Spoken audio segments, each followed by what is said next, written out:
We're hoping that the connection is sorted and that we can just wrap up that conversation. We're going to try one more time just to see if we can get those final closing remarks and continue our conversation with Professor Thuli Madonsela. Are you able to hear us, Professor? Is the connection all good there now? Yes, thank you. Let's pick up your point you were making. I understand why people don't want impunity. Some of them suffer to themselves. They were guilty of very small transgressions in government and lost their jobs, or they had to pay huge amounts of money. Others are struggling with poverty, hunger, and deprivation because of the underdevelopment that has occurred, primarily because of the injustices of the past, but secondly, because of corruption, ineptitude, and just a whole lot of the state. And therefore, I'm with the people. We're even organizing a social justice summit on the 4th of November because we're on the same boat with people. We want this country to move forward in terms of leaving no one behind. Indeed. However, if we don't clean up the system, we're not going to get the full story. Those tentacles that are in the system will continue to build new cleavages of corruption in the system. And therefore, we'll not be able to say goodbye to corruption or to leave corruption behind. It will grow from these little nuggets that are left in the system and become new giants.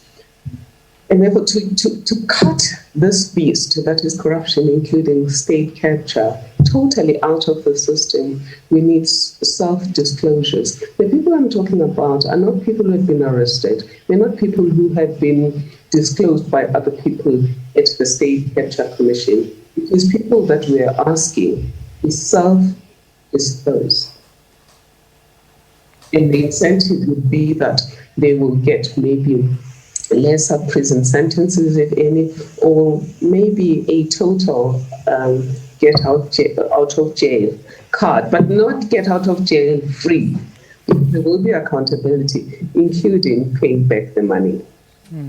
Again, I refer to the article that Richard Callan did write, and he basically said, as a law expert, one would say that this is mitigation in sentencing, not amnesty. That perhaps is the wrong use of word. I think where he's making a mistake, he's assuming I'm talking about people we know are criminals. Like in plea bargaining, we already have caught you using our own means, and we just want you to save us the trouble of proving you are guilty, and you give us the information yourself, and therefore we lessen the sentence. That's not it. Here I'm talking about people you, me, NPA, and everyone else do not know that these people were involved in the system. But the truth is they are there, everywhere. The people who were planted in the system are continuing to work because state capture is organized crime. It requires a spider web to succeed, and we haven't chopped the full spider web.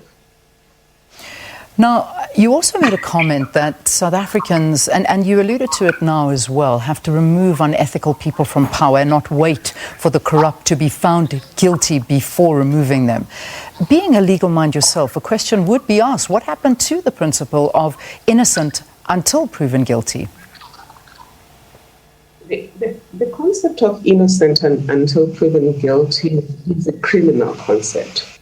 I think South Africans should just play honesty.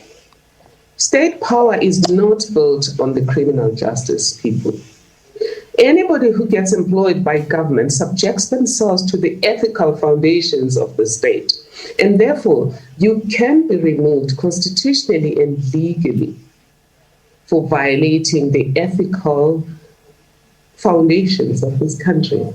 If you're a member of the executive, you would have violated Section 196 if you're international, in the provinces, Section 136. If you are just anybody who is a state functionary, you would have violated Section 195. If we don't enforce our ethical provisions, we really are not going to to deal with the problem. Just lastly, you as colleagues in the SABC, for example, if you are considered guilty of something, nobody waits for the criminal justice system.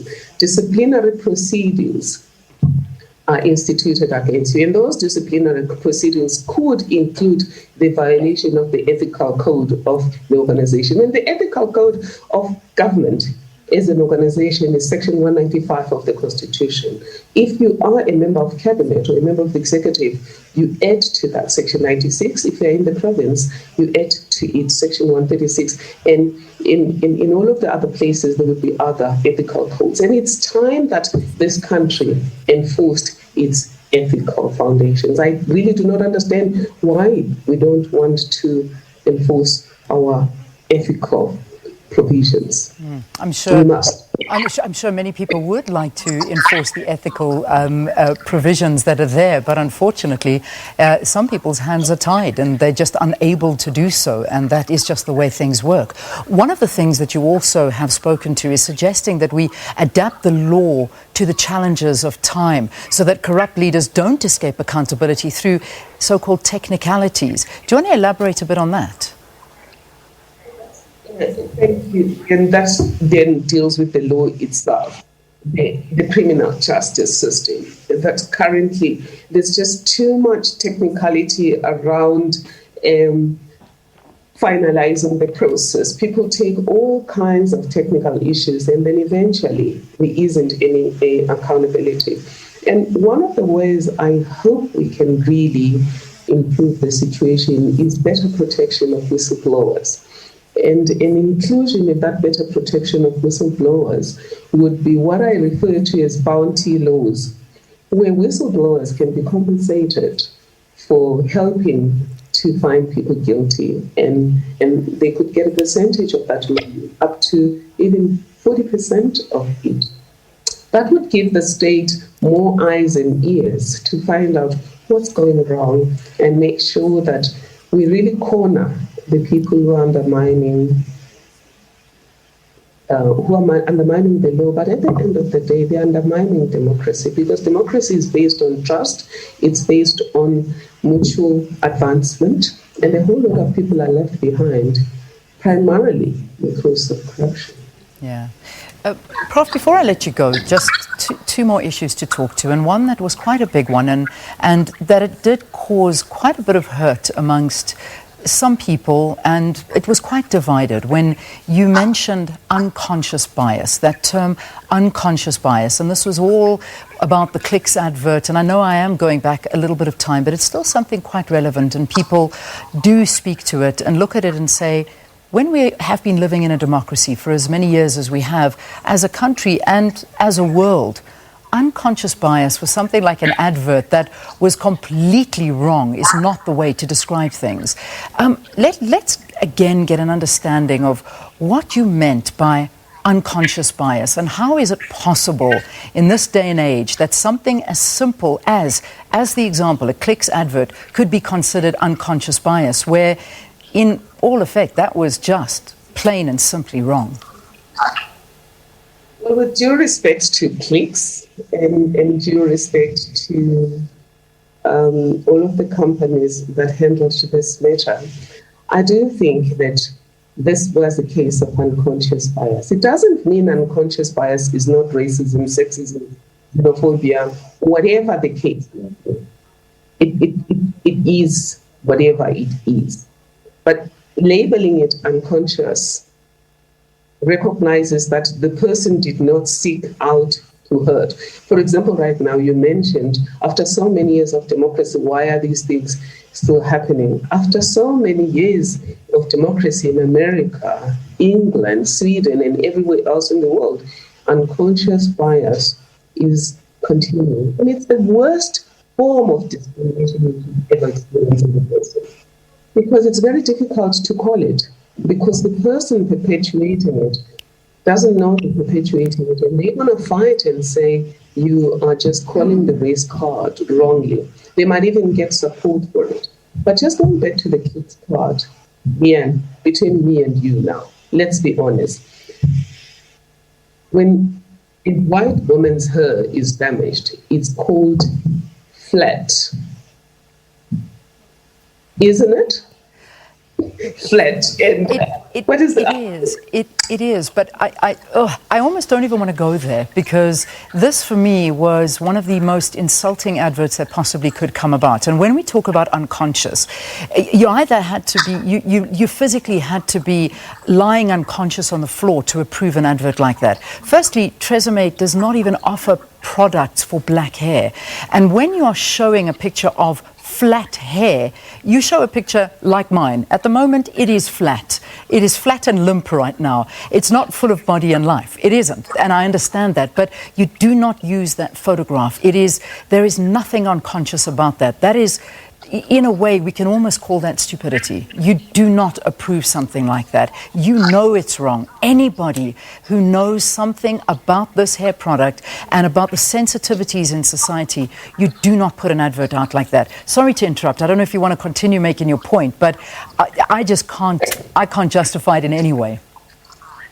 I do want to make my point. Please do. That putting those adverts together, the one for black hair, well, colored hair, which wasn't even African hair, it was colored hair and the white woman's hair. Putting those pictures together created a composite picture, as if you transform from breaking and damaged hair to the normal hair.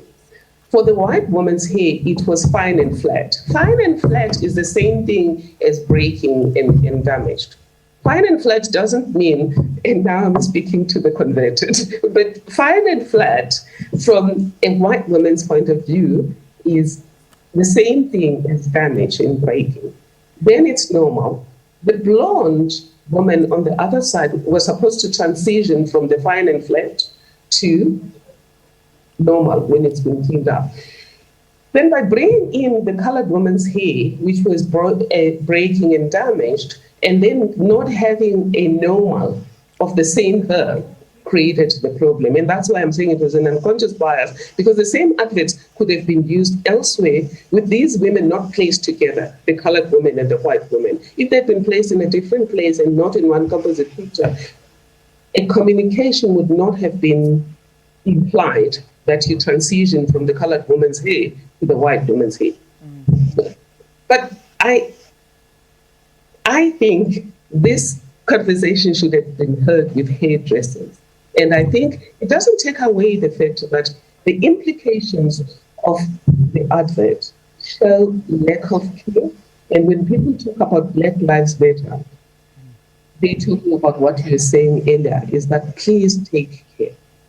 Please look at the picture and say, does it affirm the humanity of everyone? It doesn't matter what you intend, but does it, at the end of the day, affirm the humanity of everyone? And that they failed that test. But for me, they failed the test out of negligence as opposed to blatant racism. And that's where then we talk about unconscious bias, which is the most difficult form of racism, sexism, etc. Because the person who does it will defend themselves because they really don't think they're doing it. And that in itself is wrong, because to use an excuse like unconscious bias is almost a cop-out at this point in time. We need to be conscious about the decisions and the things that we do. And to blame it on an unconscious bias is almost like saying, well, you know, it was an unconscious and an innocent mistake and let's just all move on. We can't. And unfortunately, what it did do is it offended a lot of people, and it really was plain disrespectful. And that's the bottom line. I think that is sort of as an advertiser and as a thing that happened was something that was very unfortunate, and I hope it never happens again. But to blame it on unconscious bias, we need to be conscious every day with every decision we make in order to move this country forward, because for 26 years I don't know what we've been doing. I think we have been unconscious. Let's open our conscious minds. I hope you agree with me on that one.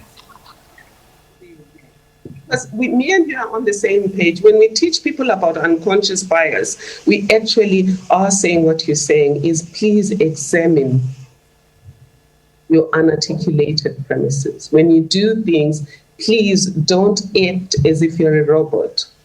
consider, why are you doing this? And unconscious bias is not just as simple as the hair story.